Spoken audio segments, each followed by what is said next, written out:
4th of July celebrations are back in San Diego after cancellations last year. The excitement now building around the return of these traditions, especially with the lifted restrictions and the holiday travel rush already underway. The conditions on the roads and at the airports as Americans look to get away for the first holiday with lifted restrictions. And we're in store for a warm holiday weekend. I will pinpoint the chance for monsoon thunderstorms for the next couple of days and the dropping humidity just in time for the 4th.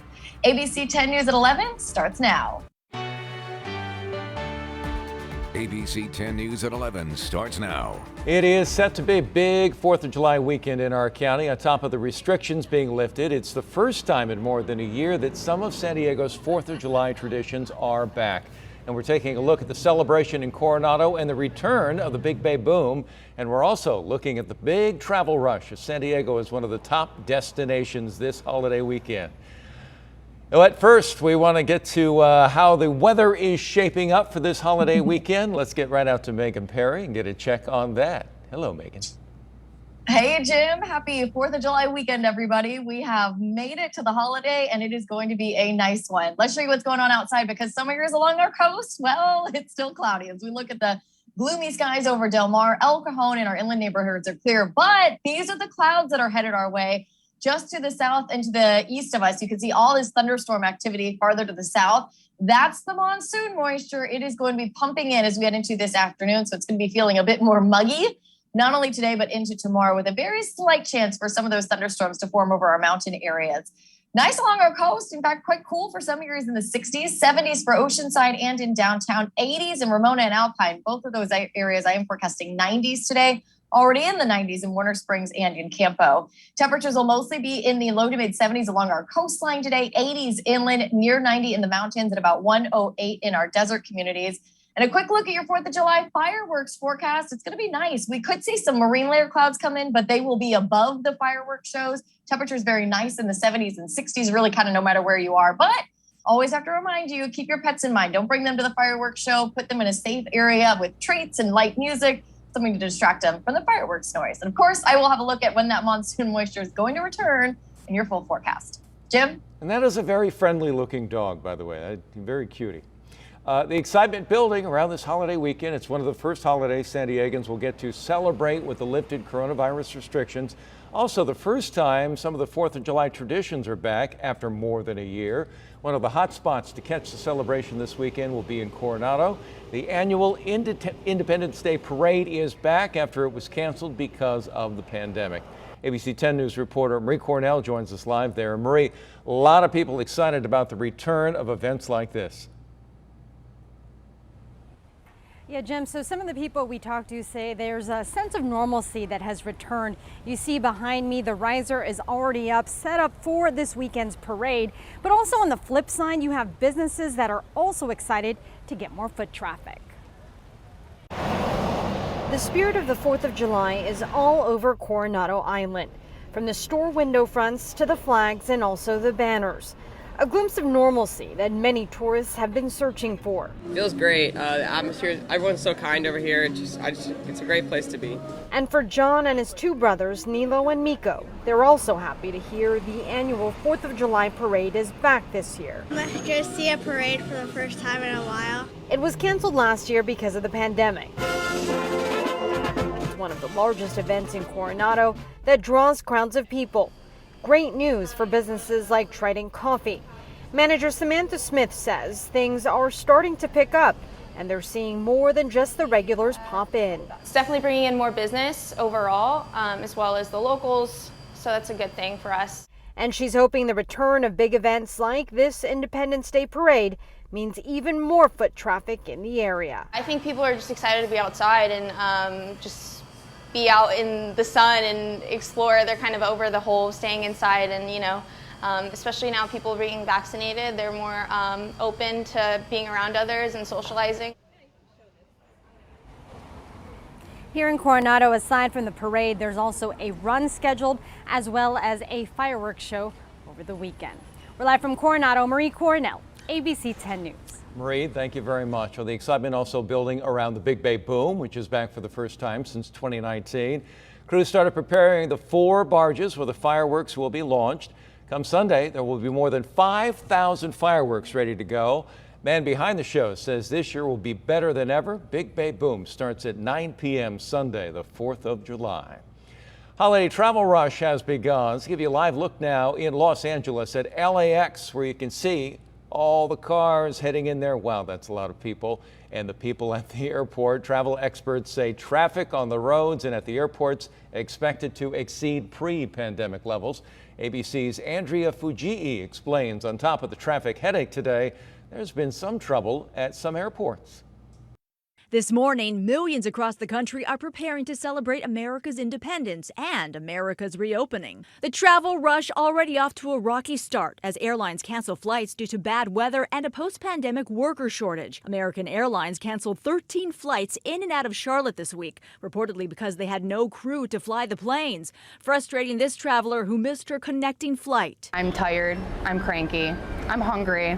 Southwest Airlines canceled or delayed thousands of flights across the country last weekend, partially blaming bad weather and also a pilot shortage.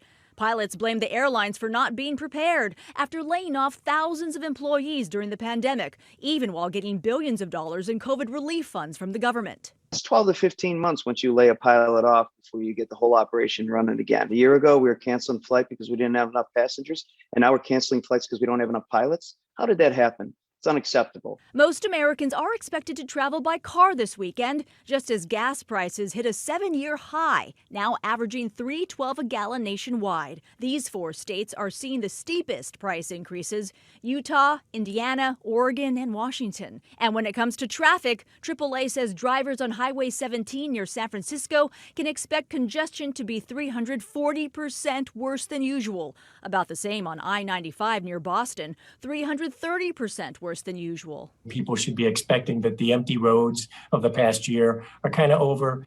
Andrea Fujii, ABC News, New York. And to a developing story now, the FAA looking into what caused a cargo plane to make an emergency landing in the water off the coast of Hawaii this morning. FAA says the 2 pilots were on board that Transair flight. They reported engine trouble on the Boeing 737 shortly after taking off from Honolulu Airport. Pilots said they couldn't maintain airspeed and were forced to land in the water. Coast Guard then rescued the pilots, who were taken to a hospital. We are waiting for an update on their conditions and the investigation into what went wrong.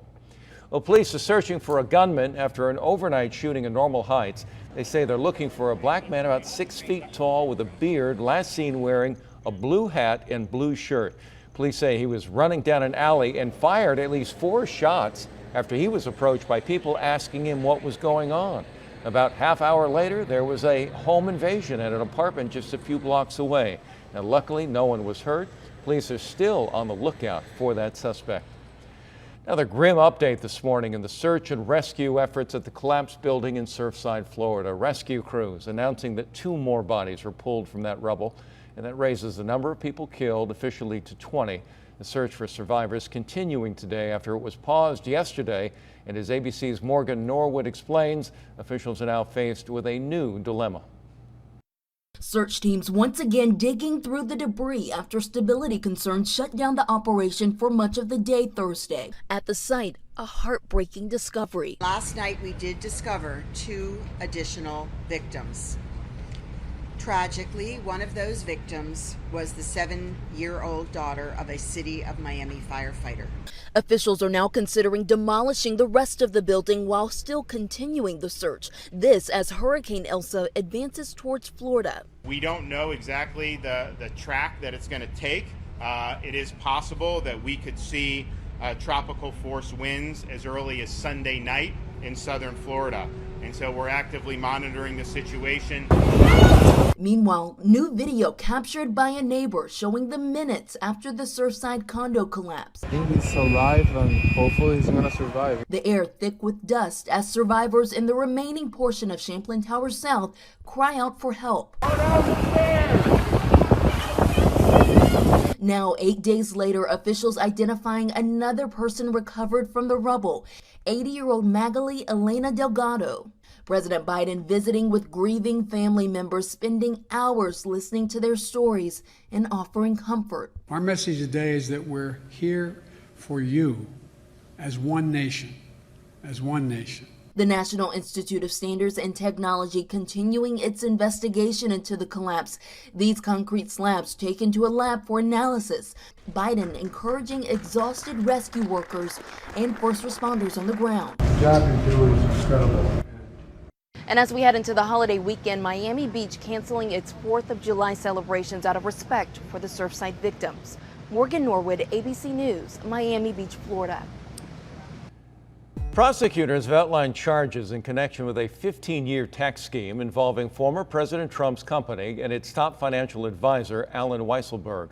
The indictment alleges Weisselberg collected more than $1 million from the Trump organization under the table and evaded more than $900,000 in personal taxes by receiving part of his compensation in perks. He's pleaded not guilty to the charges. Trump and his family members were not indicted, but Trump's former attorney, Michael Cohen, says this is just the first set of charges expected in this case after the Manhattan District Attorney's 2-year probe into the former president's business dealings. Well, Trump calls the charges a disgrace, insisting the investigation is politically motivated.